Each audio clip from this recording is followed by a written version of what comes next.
The IceCube Observatory, the world's largest neutrino detector, sits deep in the ice underneath the Amundsen-Scott South Pole Station in Antarctica.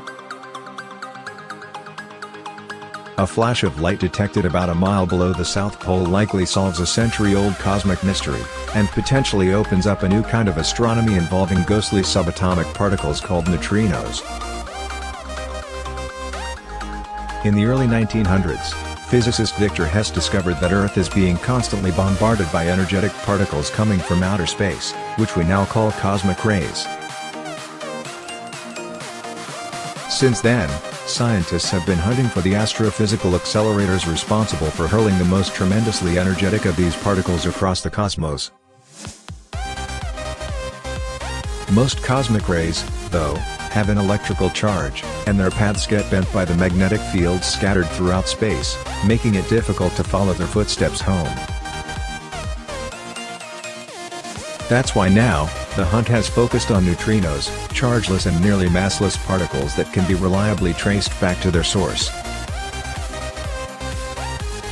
Leading that charge is the IceCube Neutrino Observatory in Antarctica, which, along with a few of its friends, has at last traced a handful of energetic cosmic neutrinos to a galaxy far, far away. The find adds to an emerging era in astronomy when particles other than just photons can be used to study and reveal the cosmos. It's exciting, no doubt, to have finally nailed the cosmic accelerator, says the University of Wisconsin-Madison's Francis Halzen, lead scientist with IceCube. The results are reported today in 3 papers appearing in Science and the monthly notices of the Royal Astronomical Society. Previously, scientists had discovered neutrinos coming from the Sun and from nearby supernova remnants, but neither of those sources is powerful enough to sling the most energetic of cosmic particles toward Earth. Since neutrinos interact only very weakly with other types of matter, even detecting them is no simple feat. Trillions of solar neutrinos are passing through you right now. IceCube, which occupies a cubic kilometer of ice beneath the Amundsen-Scott South Pole Station, uses 5,160 light sensors designed to detect the small flashes of light produced when cosmic neutrinos speeding through Earth do interact with atomic nuclei in the ice. Since 2013, several extremely energetic neutrinos, some whimsically named after Sesame Street characters, have burrowed through the polar ice and registered on IceCube sensors. But they've been frustratingly hard to pin on a single celestial object, offering scientists only some hints about where their sources might lie.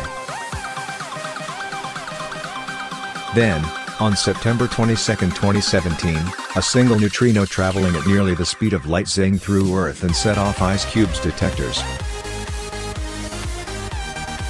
It packed a whopping 290 TeV of energy, nearly 50 times more powerful than the most energetic proton beams running at the Large Hadron Collider. The hit triggered an alert notifying neutrino-hunting astronomers that the chase was on. When scientists retraced this neutrino's path, it led them to a spot on the sky near the constellation Orion, a location where, nearly simultaneously, several telescopes had spotted a massive cosmic flare. Tucked into that patch of northern sky, a large, faraway object called a blazer had shaken itself awake and started hurling energetic particles into the void. That included a barrage of highly energetic gamma rays, which the space-based Fermi Gamma Ray Space Telescope detected. Those gamma rays came from a giant elliptical galaxy called TXS 0506+056 that contains a churning supermassive black hole at its core.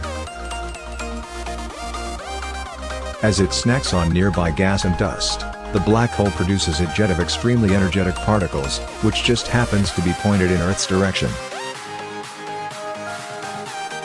Blazars are some of the most powerful astrophysical sources in the universe, says Princeton University's Maria Petropoulou.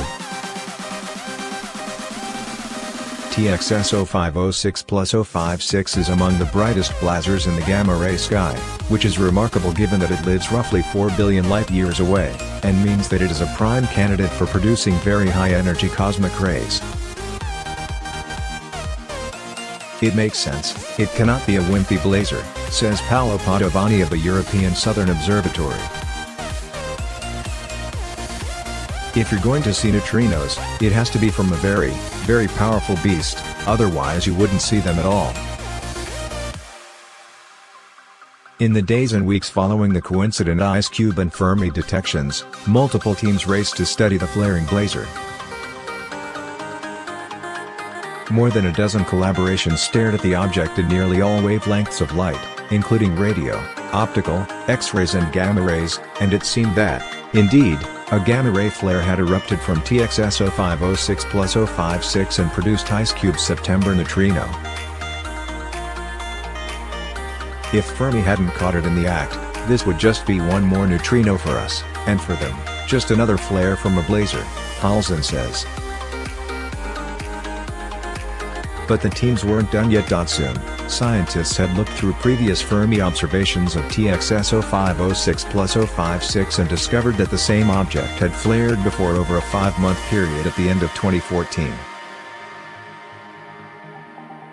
When the IceCube team looked through nearly 10 years of neutrino data, they found that more than a dozen high-energy neutrinos had collided with the South Polar ice during those months.